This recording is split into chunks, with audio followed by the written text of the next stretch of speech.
Welcome to this Impact Review, ladies and gentlemen. The preliminaries are done. We're finished. But before I get to talking about the match quality, because that's what we basically got. We got a very tiny snippet of something entirely different, which is, as you already know, the small little interview at the end of the show, which I will talk about. But before I do that, I want to talk about this situation we have with TNA. I know how many of you feel. You're tired of TNA, that you want to just throw them away and say they are just nothing. Who gives a damn? Now, I said this around maybe August or September. And more than a few people like Andre Corbell and Sleg Daddy, even Fool Killer 99. Those are the people I mainly look at. I look at the Sleg Daddy at Off the Road Show Central. I look at Fool Killer 99. I listen to Andre Corbell. And Andre Corbell left some great information on his website. Well, on his YouTube channel. He basically said TNA is now going to Pop TV, which is great. We always had a question what was going to happen with TNA. Were they going to just run out and then they'll be done? And would they live stream their stuff or whatever? Well, now we know that they actually have a company to go to in January. So I felt like this situation we're in is a dry spell for TNA. Now knowing this after a couple of days, knowing that they're going to Pop TV. So, for anyone who wants to jump the boat on TNA, I would say hold off and see what happens once they go on Pop TV. If you still feel like the product sucks so hard, then you can jump the boat and go somewhere else.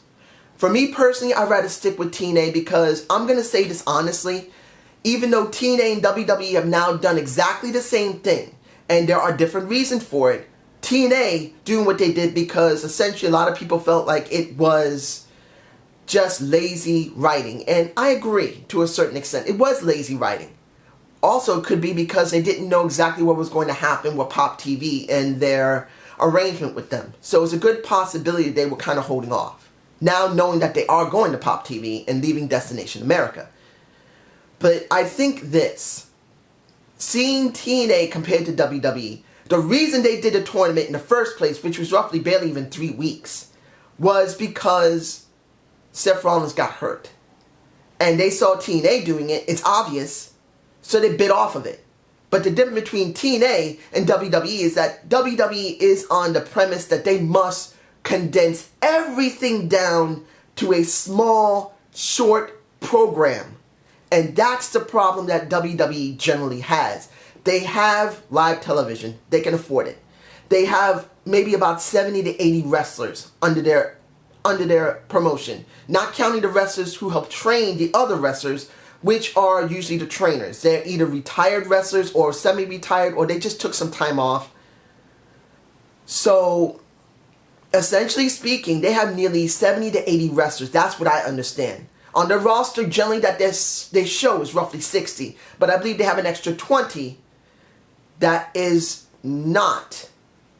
Well, actually, I think it's about 90. Because we're forgetting about NXT. So roughly maybe 10 wrestlers are generally retired, semi-retired, or injured and they can't do anything, so they want to help train some people. Then you got the roster of NXT, and then you got the main roster. So I say about 90. I take that back. I'm very sorry, ladies and gentlemen. But essentially, you got nearly 70 wrestlers on your promotion, no matter where they are. And you decide to do only 16 wrestlers on this title, on this type of tournament, where you could have stretched it out for months at a time. 3 months at least. Give everyone an option. TNA is much smaller. They have maybe 40 wrestlers if they're lucky. 40. And I got more fun out of 32 wrestlers watching them wrestle.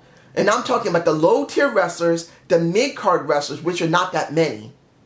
We know who they are. And it came to the female wrestlers. Everybody's been thrown into an actual tournament.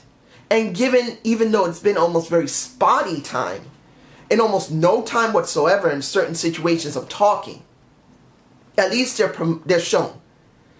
And I'm saying this, I'd rather stick with TNA because at least I got to see people who generally would never be seen by WWE standards here.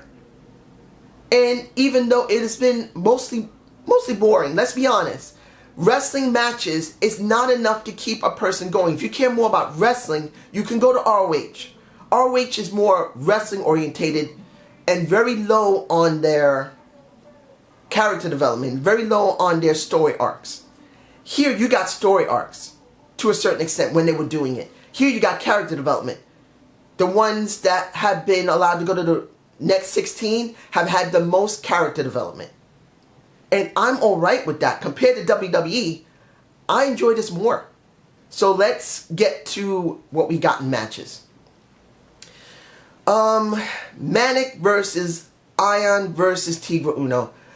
The problem I have with this match is that Tigre Uno only had one segment and one segment alone, and that's talking against, sorry, something in my eye, Donald Trump. So I feel like he's too weak in development. But he is the X Division champion, so that's the reason why they let him go.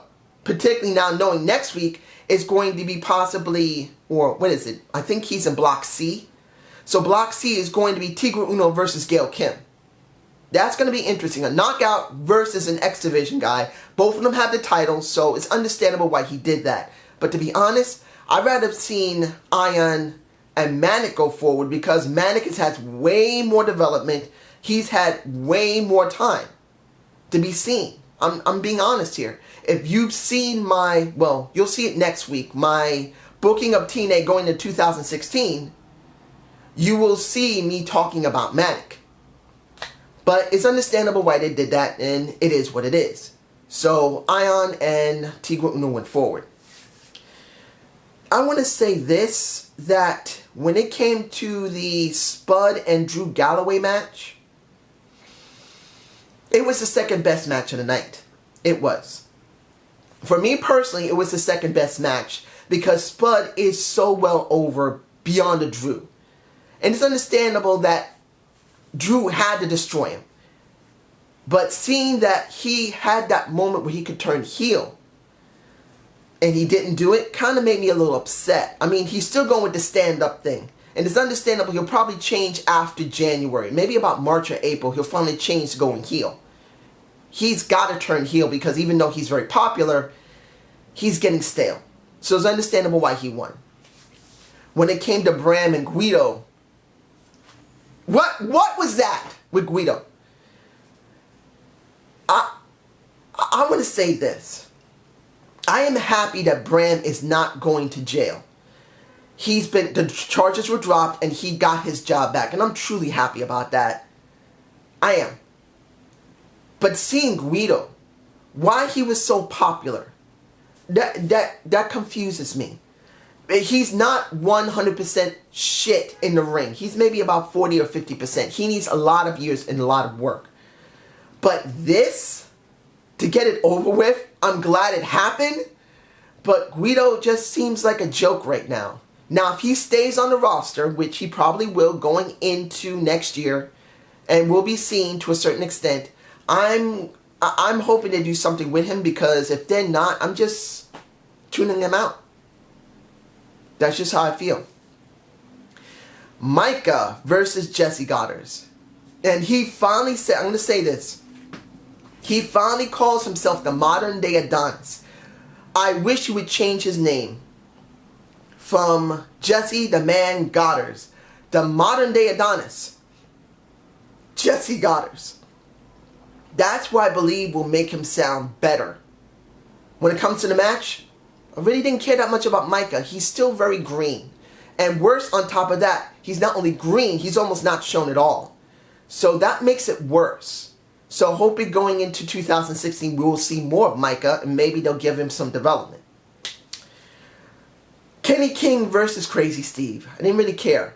I'm glad King won because it makes sense. Everyone who won their matches have had some character development, no matter how little it is.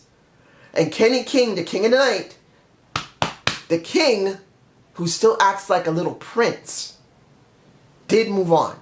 I really wish that Kenny King would stop skipping around in the ring and dancing around and become really serious. To be honest, I really want to see him really serious, and he just doesn't have that in him. And it's very sad to see. Lashley versus Aries.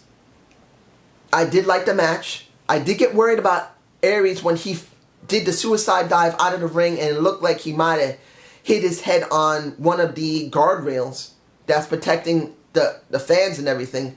But it's understandable why he had to be out because he's not there generally. It is Lashley who is, and he's got a lot more developed than, well, if you're going to talk about who has the most development, it is Austin Aries, but he's not there from what I understand. So it's going to be Lashley. And the best match of the night, and I know you're going to say what? It's going to be Robbie E versus Davey Richards. You know why? Simple. I'm not a Robbie E fan. I'm still not. He's still a bro man. Unless he does something totally different, like the clothes he's wearing reminds me of The Miz and acting like some type of stupid artisan. I'm not saying artisans are stupid. I'm just saying sometimes their clothes look a little ridiculous. And seeing him wear that sweatshirt that has that ridges in it doesn't really fit his personality. If he's trying to be something different, he should be something different. So essentially, I just don't buy it. But the Pope, Josh Matthews, and Davey Richards are trying so hard to show that he is trying to be different. And yes, he did lose. But I will say this. Robbie E has improved on talking on the mic. It isn't great, but he has improved. His in-ring work has changed. He has changed the attitude going, boom! What the hell is that? He finally dropped that crap. And now focuses on being a better wrestler. And having a little bit more of character. So I will say that it is an improvement. I'm not saying he's dramatically going to be in the main title scene. He's not. He's meant to be a mid-carder. Either he's going to be a jobber or he'll be a mid-card champion. Which will be a transitional champion anyway. But in the end, at least there is improvement. And I will take that for what it is. Finally, at the end of the entire thing, we see the new blocks. Block A, B, C, and D. Now, I'm not going to say all the blocks because you already know them. The thing I care about is the video packages. Now, when it comes to EC3 and Ion, I did enjoy theirs the most. They did the best work out of it. They were the first ones up because I believe Ion is going up against EC3. So they spoke the best. I did enjoy how Ion talked. And I did enjoy how EC3 talked. They're very good talkers. So this will be interesting. I didn't like Davey Richards at all. I love Eli Drake. You know Eli Drake, the master of the universe, the prince of eternity, as the Pope put him, has great potential. He just is the best talker there. For me personally, as one of the newcomers, a real young, fresh newcomers, he is the best talker. Muhammad Ali Sher wasn't given a video segment because he's not very good talking. When it comes to Rude and Matt Hardy, they were average. When it came to Eli and Jesse, Eli talked better than Jesse Goddess. I'm not saying Jesse is going to go up against Eli. But each one of them, in a sense, was paired against one another. Even though it was just one segment after another. So, how did I feel about the show? It's closing out the preliminaries. And I'm glad to see that they're slimming it down to 16 now. I would have liked to see Awesome Kong talk. But it's still a question of how Awesome Kong is going to be going up against whoever she's going up against. I think it's Jessie Goddard. I can't remember. I think it was. But this is my point of view. How about you guys? So I hope you enjoyed this Zane's View. Please give me a comment below. I will be releasing my third debate of the week on booking of TNA. And that is to tag belts. Watch for it. I hope you enjoy it. And I might actually be doing something new in January. I'm still working on it right now. I won't really describe it yet. But it kind of goes with what I've been working on in the last month or so. You guys have a good day and have a good night.